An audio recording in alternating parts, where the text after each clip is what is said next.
Objective में अगर यह सवाल पूछा जाए कि y इक्वल टू एक्स पर power sine x plus sign x पर पावर कॉस एक्स, इसका dy बटे डी एक्स कैसे निकालेंगे, इसके लिए हम टेक्निक कल बताए थे।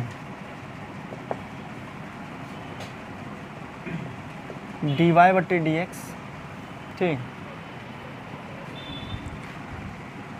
तो हम बताए थे इस तरह से कि एक बार इसको जो है वेरिएबल पर पावर कांस्टेंट की तरह डेरिवेटिव निकालेंगे इसका, और प्लस कांस्टेंट पर पावर वेरिएबल की तरह। तो इसका फॉर्मूला देख लीजिए, y इक्वल टू एक्स पर पावर n, एक्स पर पावर n का x की रिस्पेक्ट में कितना होता है, nx पर पावर n माइनस 1, और फिर y इक्वल टू a पर पावर x, यहाँ पर है वेरिएबल पर पावर कांस्टेंट और a पर पावर x में है कांस्टेंट पर पावर वेरिएबल। तो dy बटे d x, a to the power x का x की रिस्पेक्ट में कितना, a पर power x into log a to the base u। देखिए इसमें बेस का प्लेस और यह प्लेस सेम होनी चाहिए, इसमें पावर का प्लेस और यह प्लेस सेम होना चाहिए। इतना बात आपको ध्यान में रखना है। सबसे पहला बात यह, दूसरा यह फार्मूला और यह फार्मूला। तब चलिए इसका डेरिवेटिव निकालेंगे, एक एक करके निकालेंगे।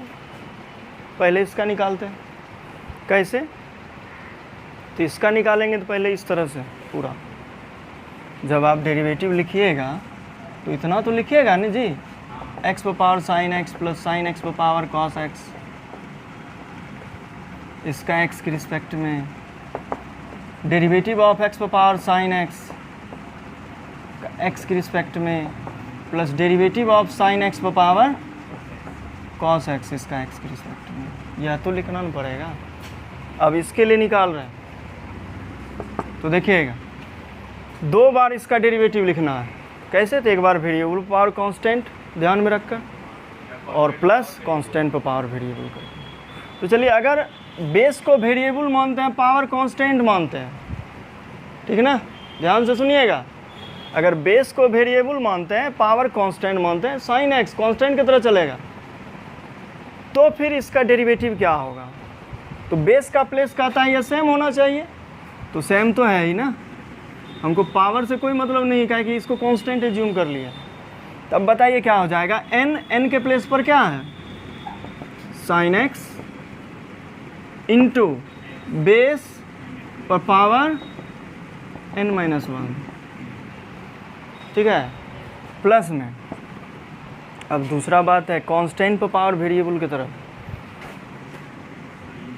तो बताइए इसमें क्या कहता है कि यह पावर का प्लेस सेम होनी चाहिए, तो यह पावर का प्लेस और यह प्लेस सेम है क्या, नहीं है, तो चेन रूल लगेगा, सीधा सा बात है। यानी कि इतना का साइन एक्स के रिस्पेक्ट में, यानी डी साइन एक्स से डिवाइड करना पड़ेगा, तो हो जाएगा क्या, एक्स पर power sine x into log x to the base e into, देखिए इसका सबसे पहले लिखे हैं क्या, तो यहाँ देखिएगा चेन रूल रफ में लिख रहे हैं, इतना का साइन एक्स के रिस्पेक्ट में डिवाइड किए, क्या अब तो निकाल रहे हैं आप जो है कांस्टेंट पर पावर वेरिएबल की तरह, बेस कांस्टेंट है, पावर वेरिएबल है, तो इसमें तो पावर का प्लेस सेम होना चाहिए, यानी डिवाइड करना पड़ जाएगा, चेन रूल लगेगा, डिवाइड किए तो मल्टीप्लाई किए, इतना का तो लिख चुके हैं, अब तो पावर का प्लेस सेम हो गया, ए पर power x into log a to the base e. अब इसके लिए साइन एक्स का एक्स के रिस्पेक्ट में कितना, कॉस एक्स, ठीक है। चलिए एक का हो गया जो है इतना का, दूसरा का अब लिखना, दूसरा में भी अब उसी तरह से जो है, सबसे पहले वेरिएबल पावर कांस्टेंट, फिर कांस्टेंट पर पावर वेरिएबल, इस तरह से लिखेंगे। तो देखिएगा जब वेरिएबल पर पावर कांस्टेंट की तरह लिखेंगे तो बेस क्या है, वेरिएबल पावर कांस्टेंट, यानी कि एक्स पर पावर n की तरह, और इसमें तो जो है, अच्छा इसका नहीं लिख रहे हैं, इसमें देखना, या बेस का प्लेस क्या होना चाहिए, सेम होना चाहिए। तो बताइए चेन रूल तो लगेगा ना, तो इसके लिए अब देखिएगा यहाँ पे रफ लिख रहे हैं साइन एक्स पर पावर कॉस एक्स। इसका किसके रिस्पेक्ट में लिखेंगे? साइन एक्स के रिस्पेक्ट में। डिवाइड किए तो मल्टीप्लाई किए फिर एक्स के रिस्पेक्ट में। यहाँ तो माने वेरिएबल पर पावर कांस्टेंट, तो फिर क्या करेंगे? n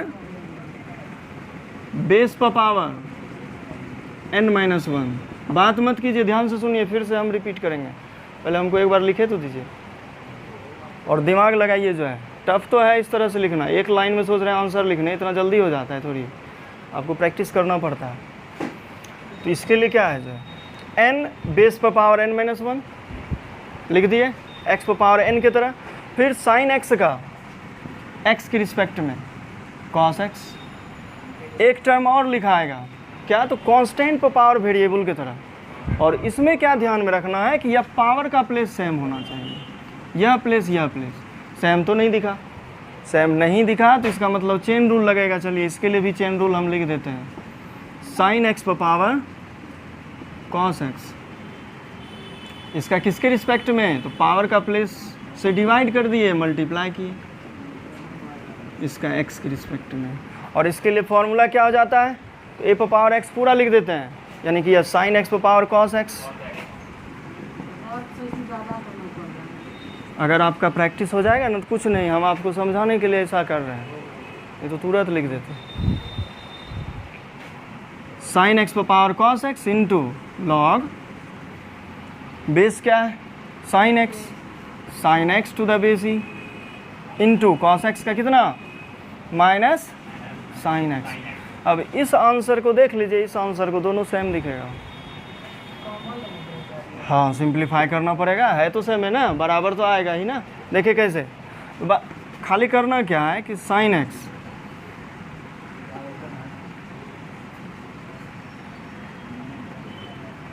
इंटू एक्स पर पावर साइन एक्स बटे एक्स लिखना, प्लस एक्स पर power sine x into log x to the base e into cos x.